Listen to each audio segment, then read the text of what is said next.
Mr. President. Thank you very much.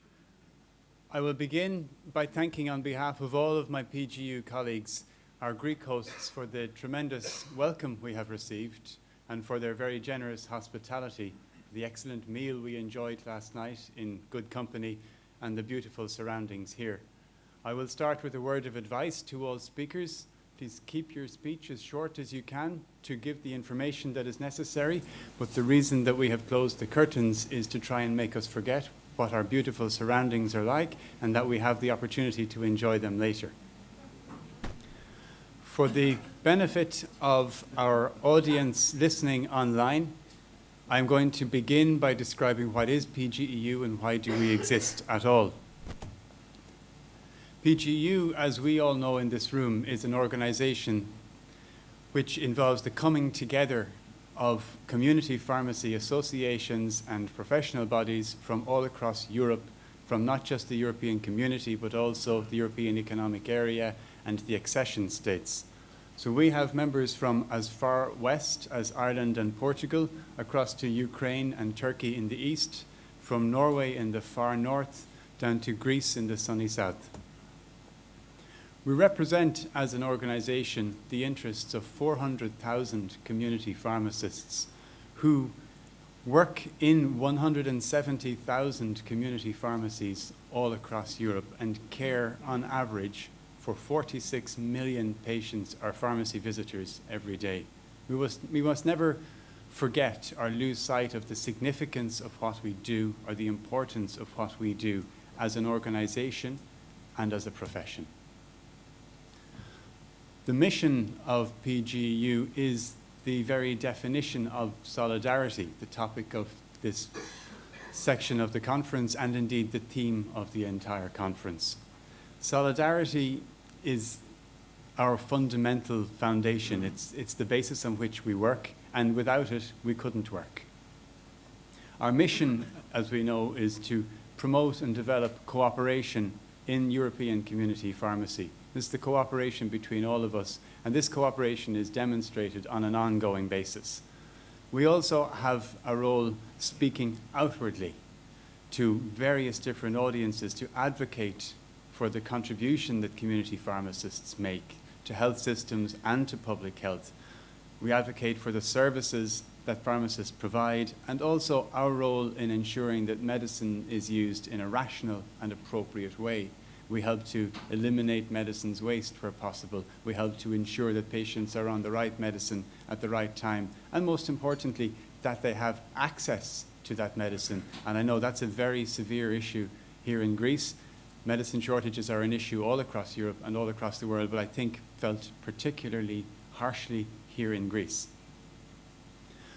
We have, as an organization, we have a shared vision of community pharmacy, and we work to make sure that that vision is recognized and is reflected in relevant EU legislation, in EU policy decisions. And the work that we do at European level, then each of us can take the relevant pieces of that home to our associations and our organizations and our states to try and have it implemented there. So this solidarity I speak of, it's abstract, but it involves doing, not just thinking and not just talking. So what do we do? Well, we work collaboratively together in PGEU. We establish a view that can reflect the profession as a whole across Europe. We try to find what we have in common and agree, if we cannot resolve what is different, to set it aside. We have a shared vision. We use that vision and we use our own resources and our tremendous secretariat, our team in Brussels, to maintain good relationships, not just with the official institutions like the Commission and the Parliament and the Council of Ministers, but we work with other stakeholders in Europe and internationally to ensure that other medical, other professional, other healthcare, other consumer, other patient bodies understand what it is that pharmacy does, what it is that pharmacy stands for, why it is that pharmacy exists and how we serve them and why they need us. Always ensuring that our message has patient care and the good of the public, and the benefit to the public health at its core. I will very briefly talk about the effect of the financial crisis on pharmacy in Ireland as an introduction to Constantinos' piece, because he will speak about the impact of the crisis on pharmacy and healthcare generally. Ireland is a very small country with a small number of pharmacies. We have 1,780 pharmacies. To some with regulated markets, that might seem like a big number. And pharmacists in Ireland do exactly what pharmacists do in every other country. They care for patients, they make medicines available, they dispense prescriptions, and they provide, I will admit, on a small scale, other services like blood screening, flu vaccination, and emergency contraception. The financial crisis had a dramatic effect in Ireland, as in any other programme nation. 1.7 billion euros in total was withdrawn from pharmacy payments by government in the last 5 years through various mechanisms. And we have seen, because we have a liberalised market, pharmacy chains expanding and the footprint of the pharmacy chains growing as they compete on a commercial level. Our population is growing quite rapidly considering the age of the country, which gives us some opportunities as well as challenges. But on the left of the slide, you see the challenges are common across pharmacy everywhere. The economic climate is not very good. Medicine prices are falling constantly. Pharmacy revenues are falling, and as a result, the earnings are falling. But we have opportunities to contribute to public health in other ways and to find ways of ensuring that those services become remunerated, that those services help to support the pharmacy network. This is from the OECD. The OECD is not a friend of pharmacy.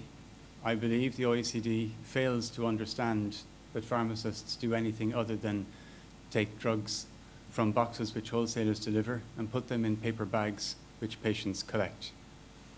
One of the things that we in PGEU will have to do is establish a better relationship with OECD to help them understand the value of the service that pharmacists provide and the value and the importance of the accessibility to medicines.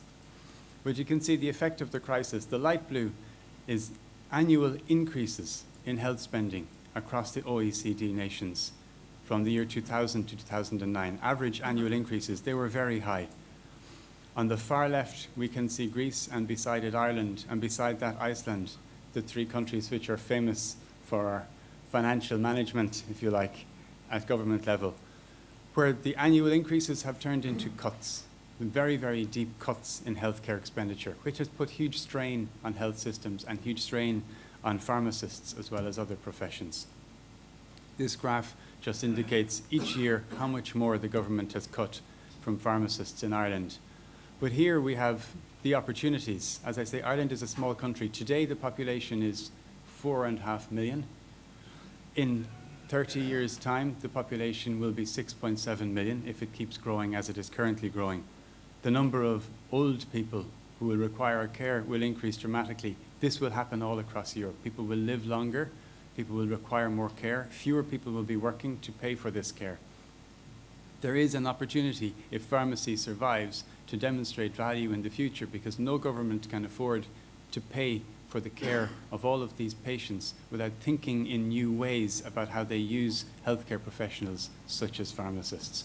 We don't have enough doctors, we don't have enough hospitals. No government can afford to build what is needed, so we need to use what we have as our population ages and grows. Here we can see, again, the opportunities and the threats. In the top right-hand side, I briefly mentioned liberalisation because it's on the agenda. Ireland is another example of what happens when you liberalise a market. In the beginning, nothing happens. Everybody waits. Everybody waits to see who is going to move, who is going to expand their chain, which company is going to come. When some certainty arrives into the economy, when some certainty arrives into this new deregulated structure, the chains start to grow very rapidly. And in just 1 year, you can see chain ownership went from 47% of pharmacies in Ireland to 52%, and that trend is now continuing. We deregulated in 2002.